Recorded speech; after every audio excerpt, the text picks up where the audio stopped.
Muito obrigado, Sr. Presidente, Sr. Governador, cumprimentá-lo.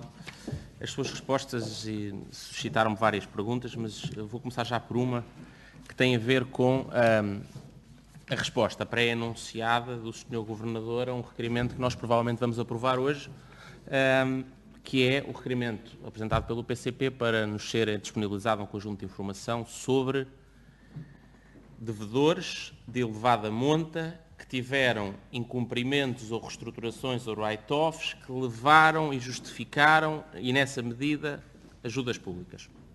Eu percebo a sua resposta com base na lei. Não a percebo, sinceramente, quando o Banco de Portugal a deu em sede de comissão de inquérito, e tanto não percebemos que o Tribunal da Relação deu razão ao Parlamento, que o poder de inquérito e os poderes parlamentares de fiscalização se sobrepunham a esse dever, e também não percebo, não o Banco de Portugal, mas o caso de um banco público, porque existe uma regra especial que é o poder parlamentar de requerer informações a instituições públicas do setor público ou privado sobre o seu funcionamento interno. Não se aplica ao Banco de Portugal, porque isto não se trata de informações sobre o seu funcionamento interno. O que me parece é cada vez mais inevitável a existência de uma alteração legislativa. E eu achei bem que o Sr. Governador se tivesse pronunciado sobre a sua resposta face à sua leitura da lei. Eu não a vou comentar, mas parece-me que é cada vez mais inevitável. Mas a única coisa que lhe queria deixar sobre isto é esta referência. Há quem entenda que deve existir em Portugal uma mudança radical no sigilo bancário, com uma inversão das regras. Isso já foi colocado, aliás, em votação, foi vetado pelo Presidente da República e eu acho que esse veto e esse caminho de não ir por uma abertura generalizada do segredo bancário é adequada. Não é essa a posição do PCP, pelo seu bem percebido, do CDS e do PSD, não está isso em causa.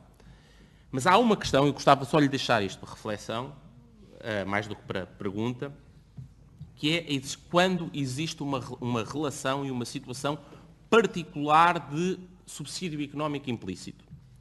Quando há um conjunto limitado de grandes beneficiários através do seu incumprimento ou de uma reestruturação numa decisão de crédito, e esse benefício que têm, por não terem pago, por terem tido um perdão de capital ou de juros, é suportada por uma injeção de capital público. Isto é uma situação particular, limitada, onde a sua expressão utilizada há pouco a propósito de uma outra matéria, que foi a propósito do relatório da supervisão comportamental, há um efeito relevante da censura pública de instituições quando é publicado o relatório da supervisão comportamental.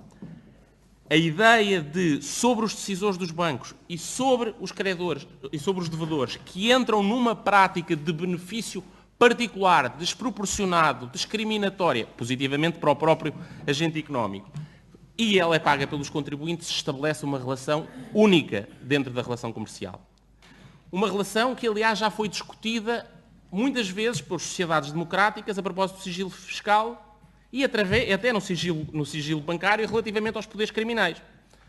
E a resposta, designadamente com o sigilo fiscal, foi simples. Foi permitir que, em alguns casos de benefícios particularmente vantajosos, suportados pelos contribuintes, a regra do sigilo, para esses casos, que têm um benefício especial, possa ser derrogada por uma regra de transparência, com muito efeito de sanidade, eu diria até de introduzir mais higiene nos processos de concessão e de pedido de crédito. E, portanto, eu acho que é isso que está em causa, Sr. Governador.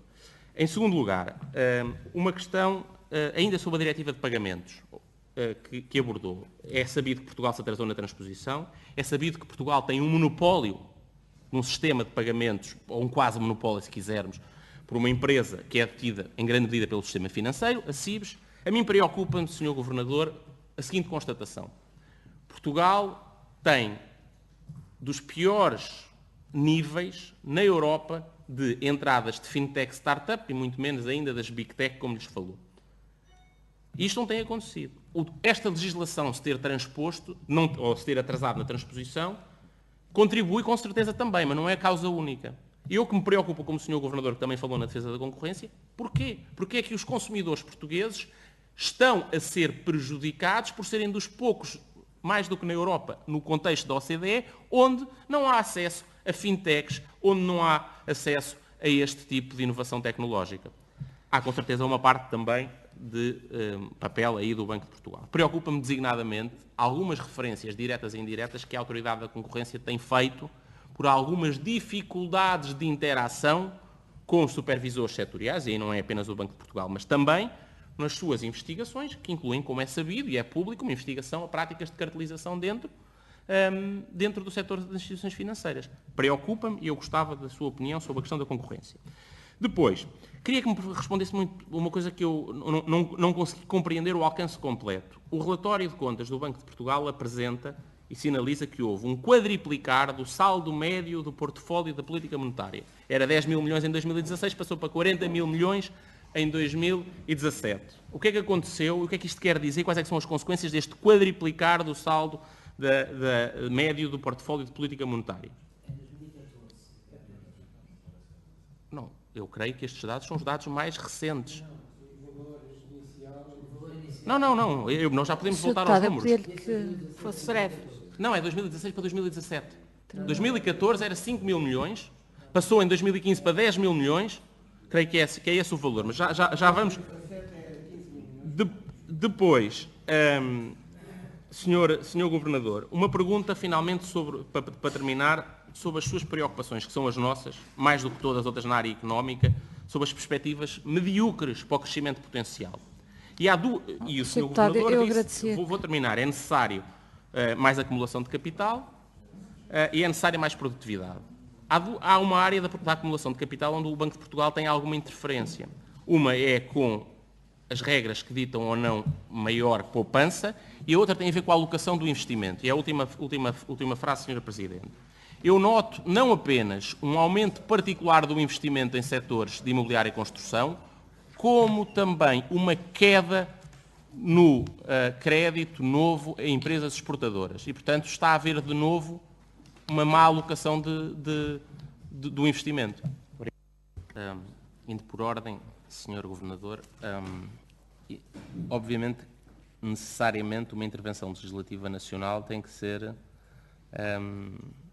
como deveriam ser todas, aliás, obras de filigrana jurídica, e então quando a complexidade é esta e o enquadramento europeu também é. Só na cabeça do Partido Socialista, ou melhor, do Sr. Deputado João Paulo Correia, que se trataria da parte do PSD, ou creio que dos outros partidos, de vontades de diferenciação em função da propriedade. Há uma razão para um requerimento parlamentar só ser dirigido a um banco público, é porque os requerimentos parlamentares só podem ser sobre bancos públicos. Mas nós todos aqui aprovámos, em sede de CPI do BANIF, um pedido de informação semelhante no caso de um banco privado. Eu acho que vários dos pontos da sua resposta já iluminam, mesmo que eu não tivesse dito nada, qual é que pode ser o caminho de síntese que permite encontrar o acesso a esta informação. E, caso um banco não seja resolvido, mas se liquide, a posição individualizada de cada um dos seus credores ou devedores é tornada pública. Isso é inevitável.